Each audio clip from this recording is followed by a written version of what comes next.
പ്രിയപ്പെട്ടവരെ, നാം ആരെയും ശത്രുക്കളായി കാണുന്നില്ല. ഈശോ എല്ലാ പാപികളെയും സ്നേഹിക്കുവാനാണ് പഠിപ്പിച്ചു തന്നത്. എന്നാൽ ദൈവം സ്ഥാപിച്ച ഈ സഭയെ നശിപ്പിക്കാനായി നാം ആർക്കും വിട്ടുകൊടുത്തുകൂടാ. മാർ ആൻഡ്രൂസ് താഴത്തെ പിതാവ് പറഞ്ഞ കാര്യങ്ങൾ നാം ഗൗരവത്തോടെ എടുക്കേണ്ടതുണ്ട്. നമ്മുടെ സഭയെ തകർക്കാൻ വരുന്ന ഒരു അന്യശക്തിയെയും ഇടപെടാൻ നാം അനുവദിച്ചുകൂടാ.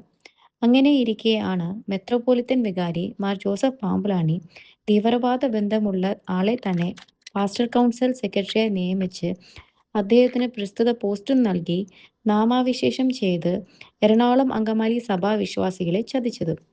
ഓരോ സിനഡ് നടക്കുമ്പോഴും സഭാവിശ്വാസികൾ പ്രാർത്ഥനയോടെ ഏകീകൃത വിശുദ്ധ കുർബാനയ്ക്കായി പ്രാർത്ഥിച്ചിരുന്നു. എന്നാൽ ഈ കഴിഞ്ഞ സിനഡിലും ഒരു സ്വാഗതമായ നല്ല തീരുമാനവും ഉണ്ടായിരുന്നില്ല.